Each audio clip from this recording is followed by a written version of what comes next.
Doctor साहब मेरा सवाल वहीं रह गया, अब इंडिया जाना आपके लिए पॉसिबल है या नहीं है? इंडिया जाना तो एकदम आसान है, बाहर निकलना मुश्किल है। जाना तो इन्होंने तो रेड कार्पेट देगी, आओ भाई आओ, अच्छा अंदर आओ, जेल में बैठो, अरेस्ट कर लेंगे वो। जाहिर है उनके लिस्ट में तो नंबर 1 टेररिस्ट जाकिर नाइक है। अगर मैं बड़े तादाद में गैर मुसलमान अगर इस्लाम से मुतासिर होकर इस्लाम कबूल करते हैं, अल्लाह उनको हिदायत देता है, तो मैं उनके लिए टेररिस्ट ही बन गया ना। हालांकि काफी इल्जाम लगा, लेकिन अल्लाह की मदद से एक भी इल्जाम साबित नहीं। जी जी, वो बांग्लादेशी बम वाला भी आपके खाते में डाल दिया था। उससे शुरू हुआ, उसके पहले तो कोई प्रॉब्लम था नहीं मुझे। लेकिन बांग्लादेश के अंदर 1 जुलाई 2016 में एक धमाका हुआ, एक टेररिस्ट अटैक हुआ, जिसमें 4 या 5 टेररिस्ट इन्वॉल्व थे और कोई 21-22 फॉरेनर की मौत हुई। उसके अंदर एक जो टेररिस्ट था वो मेरे फेसबुक का फॉलोअर था। बांग्लादेशी न्यूज़पेपर एक 3 जुलाई को इंफॉर्मेशन दी कि one of the terrorist was the follower of doctor Zakir Naik on the Facebook. Indian media ने उसको ट्विस्ट की और बोले ही वॉज इंस्पायर्ड। एक फॉलोअर होना अलग होता है और एक इंस्पायर्ड मुतासिर होके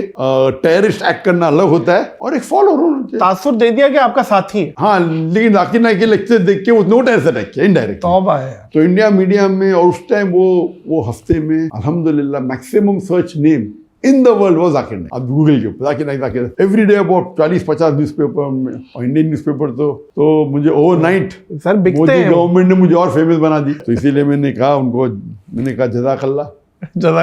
तो एक बात है कि मोदी से मुझे बहुत फायदा भी हुआ अल्हम्दुलिल्लाह। इज्जत नहीं करता था मैं, और इज्जत करने से बहुत फायदा हुआ। अल्लाह ताला का ये प्लानिंग है। अल्लाह ताला जो प्लानिंग करता है, तो जो लोग इस्लाम के दुश्मन रहते उनसे भी बहुत से अच्छे काम करवा लेता है। मोदी साहब को कोई मशवरा देंगे जब उनके पास एब्सोल्यूट मेजोरिटी होती, और अगर कोएलिशन के साथ 2/3 होती, कुछ भी कर सकते, मनमानी कर सकते, कॉन्स्टिट्यूशन से खिलवाड़ कर सकते। और सबसे बड़ा खिलवाड़ उन्होंने किया, वो 370 आर्टिकल को उन्होंने बैन कर दी, निकाल दी, और कश्मीर की आज़ादी उसको हटा दिया। और उस वक्त ये चल रहा था, जब 370 निकालने के पहले, कुछ महीने पहले, उनने अपने एक सबॉर्डिनेट, एक एमिसरी इंग्लिश में बोलते, एक आदमी को भेजा मुझे मिलने के लिए मलेशिया में। तो मिलना चाहते थे, मैं बोला कोई प्रॉब्लम नहीं। तो हमने एक 5 स्टार होटल में मुलाकात की इधर मलेशिया में, पुत्रजाय में। मैंने बोला आपको कौन भेजा है? तो बोला डायरेक्ट मुझे मोदी जी और अमित शाह ने भेजा, प्राइम मिनिस्टर और होम मिनिस्टर ने।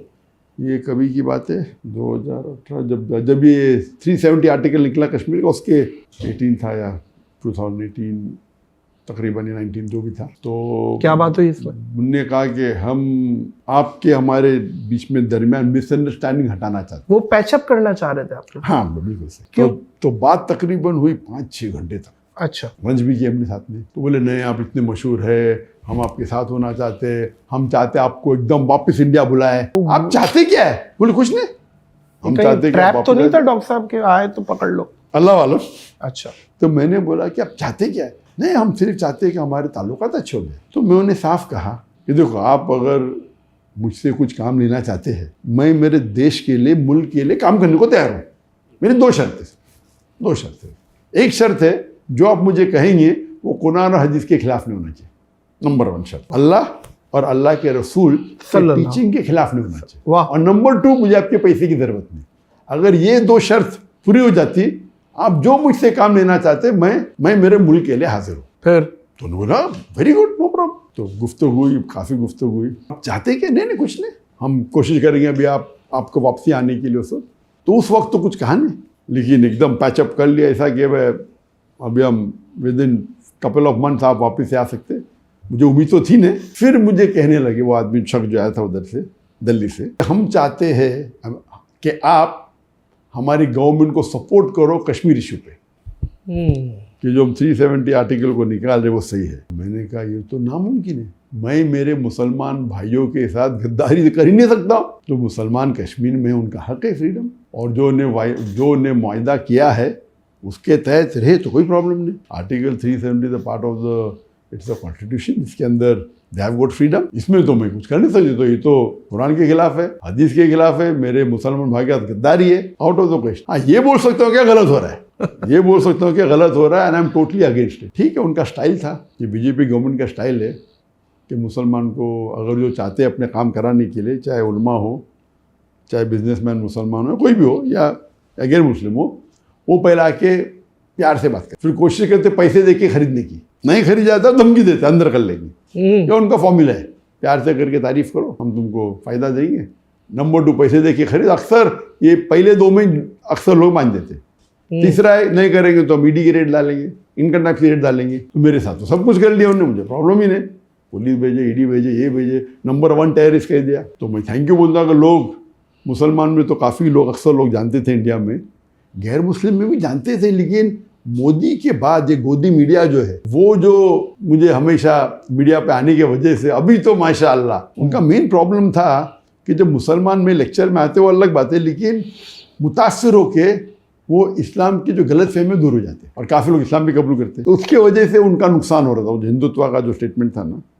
और फिर बाद में NEC एक्ट आ गया, वो बिल पास हो गया, वो चाहते थे उसके अंदर भी मैं सपोर्ट करूँ, मैं बोला आउट ऑफ द क्वेश्चन। कुछ हफ्ते पहले एक अमेंडमेंट बिल लेके आया उनने, वक्फ अमेंडमेंट बिल। वक्फ तो आप जानते हैं कि एंडोमेंट है, और इंडिया में एक बॉडी जिसके पास सबसे ज्यादा लैंड है, number 1 is the defence of India, number 2 is Indian railways, number 3 is the Muslim Waqf board.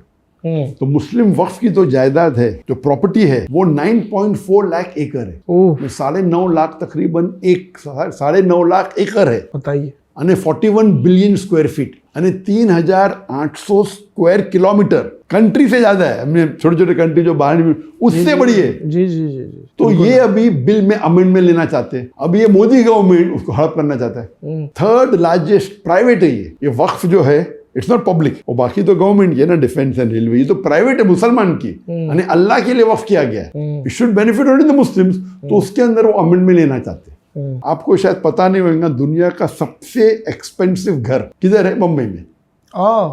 कौन, किसका है? मुकेश अंबानी का। अच्छा। वो $2 बिलियन वर्थ है, कोई बोलता है 1, कौन बोलता है 1.5, $2 बिलियन। मुकेश अंबानी का। मुकेश अंबानी का, बताइए, दुनिया में सबसे एक्सपेंसिव हाउस, जो 27 माले की बिल्डिंग है, एंटेलर, उसके ऊपर 3 हेलीपैड है, दुनिया का सबसे एक्सपेंसिव हाउस, उसकी प्रॉपर्टी किसकी है?